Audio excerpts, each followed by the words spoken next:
Hard to believe the college football season, which kicked off just 3 short months ago, pretty much comes to an end today in terms of regular season action. Sure, you've got Army, Navy coming up, but seriously, this is pretty much it today, right, guys? Only to be joined again 2.5 weeks from now with the start of the 147 bowl games, half of which nobody cares about. But let us remember, every single one of them is a good money-making opportunity, especially those early meaningless bowl games, as I said, that nobody really cares about. Trust me, guys, those games are a lot easier to make money on than the big marquee games the closer we get to New Year's Day with the bigger teams, because those lines are always the sharpest. Hi, everyone. Al DeMarco here, and this is going to be your Saturday video report. I've got free plays in my in-depth analysis coming up on 2 games today. Your Big Ten inaugural championship title tilt between Wisconsin and Michigan State, the rematch there. You know what happened the first go-round. And also your Conference USA game between Houston and Southern Mississippi. Plus, I'll give you my quick hits on some of the other games going today as well. Plus, money-saving discount coupon code that'll save you 20% off your total purchase today. And guys, if you've been thinking about making a long-term commitment to 1 or 2 handicappers, now is the time to do it with that coupon, because it could save you hundreds of dollars on your purchase today. I'll give you all the details on that coming up in just a moment. Before I get going here, though, for Saturday, you know I'm a firm believer in buying insurance, buying a half point, up or down, whether I'm on an underdog or a favorite accordingly. In football, college and pro football, when the line crosses 3, 4, 7, and sometimes 10.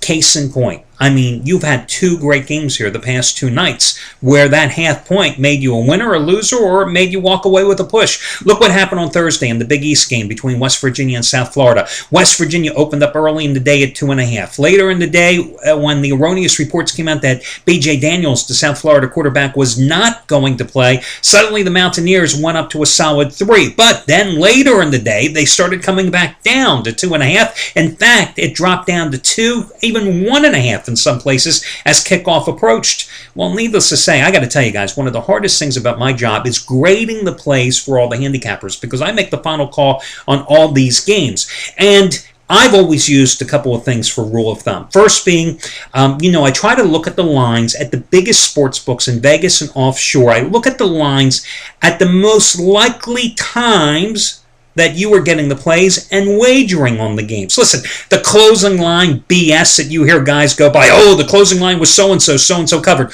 Who was waiting until 2 minutes before kickoff to bet the game on the closing line? I mean, seriously, if you're doing that, you're a moron to begin with, right? I mean, listen, if you're betting a favorite, you're betting it early. If you're betting an underdog, you're betting it late. But nobody's waiting till the closing line. That's ridiculous, okay? So you have to look at that window. But then more importantly, from my perspective, to make sure that every play is graded as fairly as possible for the handicapper's perspective in terms of wins and losses, I also have to take into account, did 100% of the players get in on a play at a certain time? Well, there's no way of knowing that when they actually place their wager. So with West Virginia and South Florida, I told the guys here, those of you that suggested with West Virginia to go ahead and buy down the half point, you can take the win, because no ifs, ands, or buts. It was a 3-point game, should have been more, but it wasn't. It finished at 3. You bought that half point down, and you won with West Virginia. With South Florida, however, if you bought the half point, well, there I said the best you could do for a handicapper is take a push again, because we don't know. 100% of the players, I can't guarantee you 100% of them all bet South Florida late, all bet it early. Who knows when? So grading the game is difficult. But last night, even more important, listen, Northern Illinois and Ohio, that game had field goal written all over it. Northern Illinois opens up early as 3. It was 3.5 then for the rest of the day, and it pretty much stayed there. Well, I told everybody to go ahead and buy down the half point with Northern Illinois, and of course you saw what happened. At halftime, I looked like a moron because Northern Illinois was down 20-0. They rally, miss an extra point. Good thing, right? Then kick the game-winning field goal with 5 seconds to go in that game to rally for the 23-20 win. Buy the half point down, walk away with a push. God, guys, I'll tell you what, push is better than losing, isn't it? Dom Chambers, huge 50-dime play last night. Northern Illinois as well did the exact same thing, told you to buy down the half point there. But there are some handicappers at this site. For example, Trace Adams never buys a half point, just doesn't believe in buying a half point. I've tried to tell him till I'm blue in the face the value of buying a half point sometimes. Won't do it. Anthony Redd, I mean, few and far between. If he does it once, maybe twice a year, that's about it. Craig Davis buys him every single time he can possibly can, it seems, on certain key numbers. Again, I believe the key numbers are 3, 4, 7, and sometimes 10. And I'll tell you what, in 25 years of doing this, guys, single most important thing as far as I'm concerned that has made me more money, but a better way to put it is perhaps it has saved me more money by turning losses, like last night's on Northern Illinois, into a push, like Northern Illinois last night, because I either bought the half point up or down. And that's the insurance. It's a personal preference type of thing. But listen, if you have the ability to take a small amount of money to hedge the odds in your favor, to turn losses into pushes and pushes into wins, why wouldn't you? I mean, listen, you're putting money down on the game anyway, okay?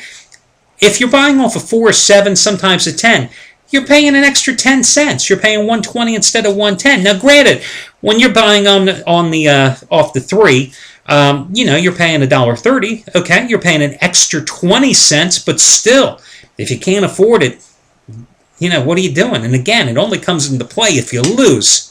So again, that's my personal preference, and it's something that I believe in. I want to talk about a hot handicapper here, Jeff Benton. The past 2 Saturdays, he's delivered with big 80-dime plays. 2 Saturdays ago, it was Wake Forest and Revenge hammering Maryland at home. Last Saturday, it was Minnesota ending Ron Zook's career at Illinois with a double-digit blowout win. Today, he's upping the ante. One and only 100-dime college football dog of the year. It goes today. Just as big as his 100-dime Sweet 16 winner. Remember last March with Connecticut taking care of business against San Diego State? Over the past 33 days, his net profit is 366 dimes, which means a $10 player has won $3,660 in just a little over 4.5 weeks of action. Today, he's putting over a third of that bankroll on the line, so you might want to check it out there with Jeff Benton. Also, Anthony Redd, a mixture of plays today. College basketball, his 5th ever 100-dime college basketball release of his career going today. Plus, he has a bonus 20-dime trifecta, which includes your football games, the picks on Michigan State, Wisconsin, Clemson, Virginia Tech, plus another college basketball release on Texas, UCLA. All 4 selections going from Anthony Redd. As for me, guys, I got to tell you, I've got my 10-dime what I'm calling cheap chalk game of the year going today. It's a 10-dime play, 18, 10, and 2 run with those 10-dime releases after walking away with the push on Northern Illinois last night. I think there's one particular team playing today. I just don't understand the line. I don't get it. I think they are clearly the better team. I think the odds makers are giving this team absolutely no respect, and that's the direction I'm going today. Now, let me give you that money-saving discount coupon code, guys. It is going to be Title 20. Title 20, T-I-T-L-E, and the number 20, put it all together, Title 20, in honor of all the conference title games going today, Title 20. Now again, this is different than a $1 off coupon. When I give you a coupon code that'll save you $15, for those of you that are newcomers, to use this coupon, you've got to put everything in your shopping cart at one time.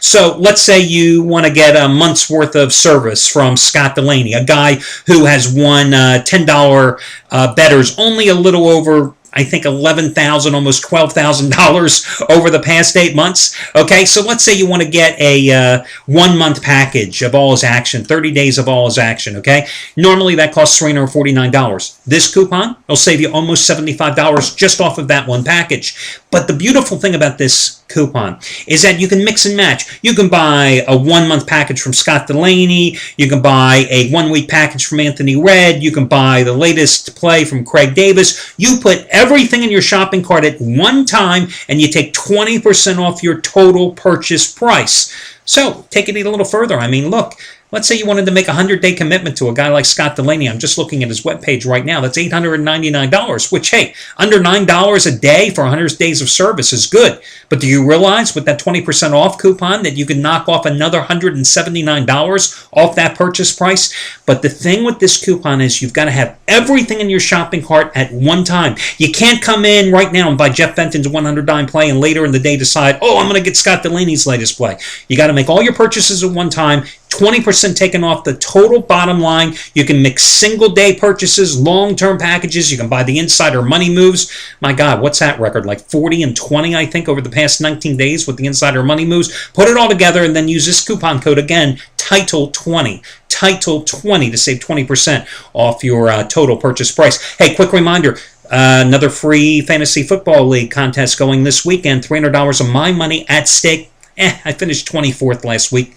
Finished 4th 2 weeks ago. Finished 137th in the league 3 weeks ago. So we're definitely showing some progress here. $300 of my money at stake. The top 7 finish in the money. It's a free entry. Just click on the ads here for draftstreet.com. You've got until 1 o'clock Eastern Time on Sunday to draft your team. It takes about 5 minutes to do so. It's a free contest. If you entered earlier this season, you can do it again. I don't care. Go ahead. Try to win the money. Top 7 finish in the money. And again, this is instant gratification. You're not playing till the end of January. All the leagues are determined right after your Monday night game, which we will all sleep through because it's Jacksonville and San Diego. Aren't you just overjoyed by that prospect? Okay, let's get to a couple of free picks. First one, I'm going to take a look at the Big Ten game between Michigan State and Wisconsin. You know, I go back to that first game, and Wisconsin came out fast in East Lansing that night. I mean, they jumped out to the quick 14-0 lead. And then we know how the game finished, right? Michigan State winning the game on that dramatic 42-yard Hail Mary pass. But what happened in the middle of that game? Michigan State absolutely dominated Wisconsin. Outscored them 31-3 to take a 31-17 lead going into midway through the fourth quarter. They were constantly on Russell Wilson's ass. They had pretty much contained Monte Ball in that contest. They were getting the job done defensively. Wisconsin, of course, comes back, ties the game. You think it's going to overtime. Michigan State throws the Hail Mary. They win the game. So you tell me, today's game is at a neutral site. Okay, it's being played at Lucas Stadium there, Lucas Oil Field, wherever the hell they call it, in Indianapolis. How the hell then suddenly is Wisconsin a 9.5 to 10-point favorite? Why? Because it's all based on public perception. Because, figure it out. The line makers are sitting there going, hey, everybody knows that Wisconsin's had this game circled. They lost it on the Hail Mary pass. They're going to get revenge today. The public will do anything to bet Wisconsin today. And trust me, this line is overpriced. Yes, Wisconsin should be the favorite, at least in my estimation today, and I think Wisconsin wins this game. But I think a fair price in this game is Wisconsin maybe 5.5 points. You're getting 9.5 points. You gotta play Michigan State in this contest. That's the only way you play this game. Michigan State plus the points. I wouldn't even play Wisconsin in a teaser. I think Michigan State plus the points is the way to go in this game. Another game I want to talk about is Houston and Southern Mississippi. Hey, listen, guys, you should know I'm going to take Houston. You know how much I love watching Houston. You know how much I love watching Case Keenum operate. I was a little leery after having a monstrous play, a rare 30-9 play on Houston a few weeks ago at home against Southern Methodist, and they came back from losing the cover with 5.5 minutes to go to scoring 14 points in the final 5 minutes of that game, making a seemingly close game where you're laying 20.5 points seem like a rout, winning 37-7. Last week, I had a little trepidation. I told you I wasn't so sure if Houston could get the job done at Tulsa, a Tulsa team that had won 7 straight games. Golden Hurricane played a great first half. Houston annihilated them in the second half. Well, now you've got Houston. You're getting no line value. You've got to lay in at Case Keenum's final game, 6-year senior, final home game at Robertson Stadium. You've got to lay nearly 2 touchdowns with the Cougars today against Southern Mississippi. Too many Southern teams in football. Here's the problem with Southern Miss. I mean, this was a team that was on a roll in the middle of the season. Then this team, how the hell do you lose to UAB? How do you lose to Marshall? I don't get it. And suddenly you stop playing defense. I look for teams that start fast. If they hit a lull, that's okay. Because then if they start going back up that hill toward the end of the season, that's the team you want to hitch your ride to late in the season, especially in the NFL, for example. I don't like teams that start slow and then pick up momentum and then start coming down, and that's where I think Southern Miss is today. I just don't think they have the offense. Even though they've got Davis at quarterback and they can run the ball as well, I think Keenum playing at home, undefeated, BCS bowl berth here at stake, I think you got to lay the points with Houston in this contest. So that's another way I would go. Those are my two free picks. A couple of the other games, just running them down quickly. And I'll just run through the board. Connecticut, Cincinnati, I'm not going to watch the game, let alone bet it. Syracuse, Pittsburgh, I mean, you willing to lay 10 points with the Panthers? I know the Orangemen have sucked this season, but I still want to put my money on that game. Kansas State and Iowa State, you're asking Kansas State, a team that barely scores, to cover a 10.5 point number? Maybe they do. I think they can. I want to put my money on it. Wyoming, Colorado State, don't care. Couple of big lines, UNLV, TCU. Are you kidding me? Let's get to the Oklahoma State game. Most of the pundits seem that Oklahoma is going to get the job done because Oklahoma State, of course, knocked out of BCS contention for the national title, blah, blah, blah, because of the Iowa State game. Listen, there were extenuating circumstances that day. You remember that was the horrific day where the two basketball coaches and a couple of boosters were killed in that tragic plane crash earlier in the morning. Oklahoma State took the commanding lead at Iowa State. They coughed it up in the second half because of turnovers and eventually lost the game in double overtime. So everybody's thinking that, they've got nothing left to play for. I say coming back home today, their first home game since that tragedy, and looking to end an 8-year losing streak in this series. It's the Battle of Bedlam. I say go ahead and if you're going to take Oklahoma State, you buy down the half point, and you take the Oklahoma State Cowboys in this one over Oklahoma. Listen, Oklahoma had 3 great offensive stars this year, okay? 2 of them are out with injuries. That just leaves Landry Jones. I don't care. I think Oklahoma State finally gets the job done in this particular contest.